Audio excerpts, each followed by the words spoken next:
Salut tout le monde, j'espère que vous allez bien. Comme je vous disais, l'inflation est en baisse. On est autour de 2,1% ce mois-ci en France, donc c'est une bonne chose. Cependant, elle reste présente et c'est pour ça qu'il faut qu'elle soit en dessous des 2%. Pourquoi? Bah, tout simplement parce que ça joue sur notre pouvoir d'achat. Donc on sait tous que le pouvoir d'achat c'est important, c'est ce qui te permet d'acheter des choses avec tes euros, avec tes sous-sous, hein. Ça veut dire quoi l'inflation? Bah tout simplement quand on dit 2%, bah c'est 2% par an, ça veut dire que quelque chose qui coûte 100 euros à l'année zéro, et ben l'année N plus 1, donc l'année suivante, et ben ça va coûter au moins 102 euros.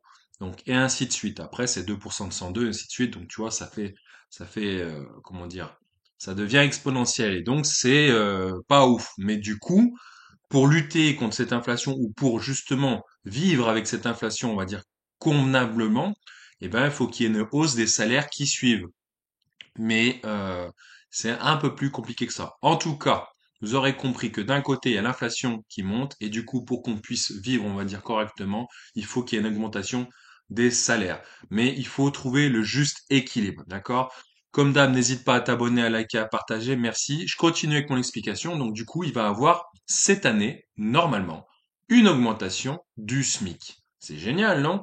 Bon, vous allez me dire, calme-toi, on a vu les chiffres, hein, pour ceux qui ont déjà vu, ceux qui n'ont pas vu. Oui, effectivement, on va passer d'un SMIC brut de 1766 € et 92 centimes, donc 1767 euros brut, à 1805 € brut. Donc, ce qui fait respectivement en net 1398 € et 69 centimes, et on passera cette fois-ci à 1429 € net normalement d'ici la fin de l'année.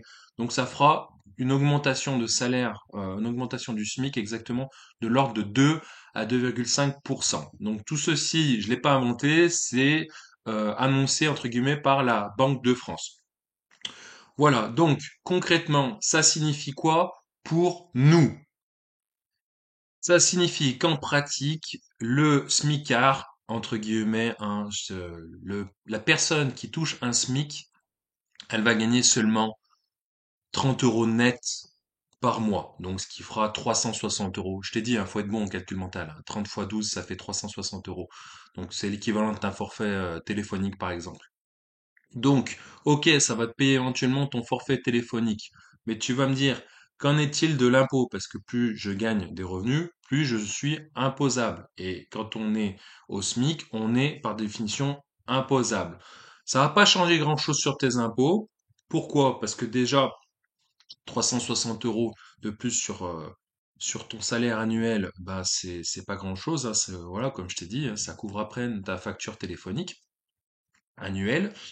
Bon, concrètement, les impôts. Je rappelle, hein, que on n'est pas imposable lorsqu'on a des revenus inférieurs à 11 294 €. Et quand on passe les 11 295 € jusqu'à 28 797 €, on est dans la tranche d'imposition à 11%. Qu'est-ce que cela signifie? Ça veut dire que tu vas être imposé sur la différence entre 28 797 et 11 295 € seulement. Donc ça fait un maximum de 1925 € d'imposition, bien sûr, si tu n'as pas des déductions fiscales à faire, par exemple les gosses ou des déficits fonciers, ce genre de choses. Du coup, celui qui touche uniquement le SMIC annuel, eh ben, ça lui fera 1429 € fois 12 mois, et donc ça lui fera un total de 17 148 € net. Donc, si il n'a pas d'autres choses à déclarer, qu'il a juste ça, qui va être du coup, ça va être son revenu fiscal de référence imposable, eh bien, on lui enlève les 11 295 € et du coup, ça lui fait 5 853 € net qui vont être euh, sujettes à l'imposition. Donc, ça lui fera 11% de ceci et ça fera exactement 643 € et 83 centimes. En général, ils arrondissent à 643 €.